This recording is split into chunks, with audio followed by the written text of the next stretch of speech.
This book is Memory Jars by the Caldecott honoree Vera Brosco. Memory Jars by Caldecott honoree Vera Brosco.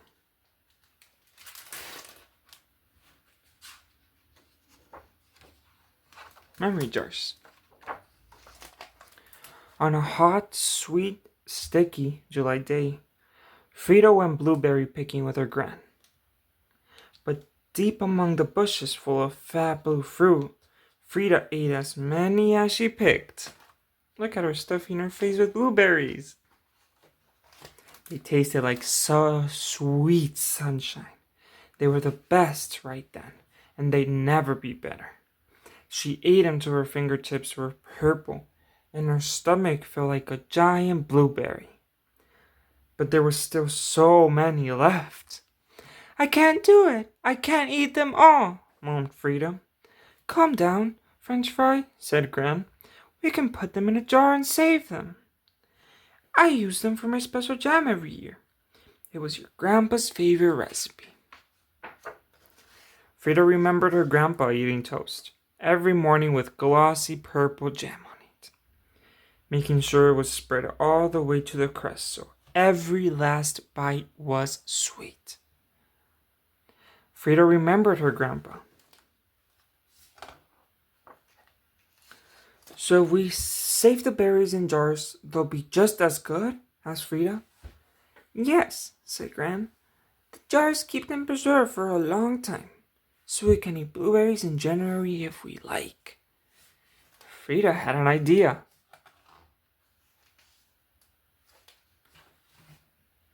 She tried her idea out on one of Gran's fresh chocolate chip cookies.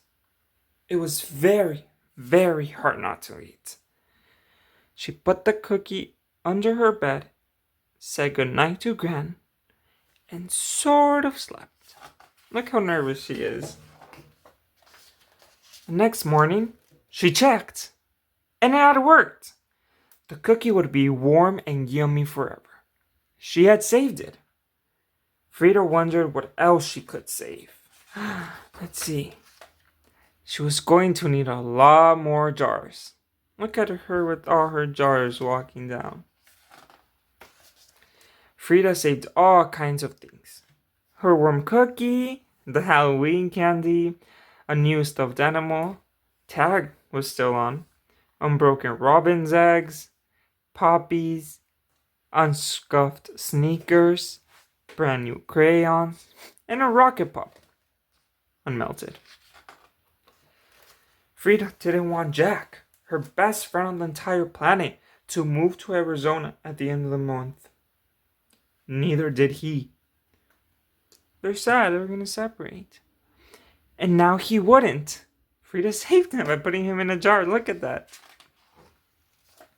Mrs. Alexander's beautiful singing drifted over the neighborhood, as it did every Saturday afternoon, straight into one of Frida's jars, where the song would live safe and never ending.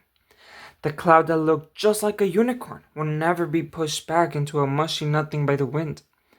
The laser bright rainbow would never dim as the sun moved.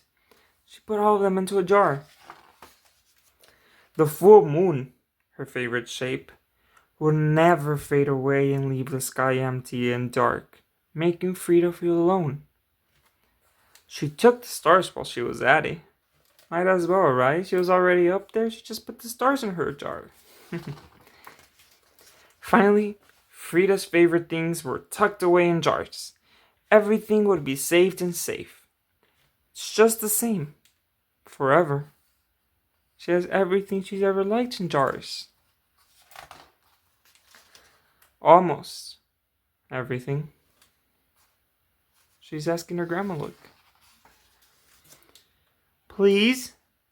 Oh, Frida's crying.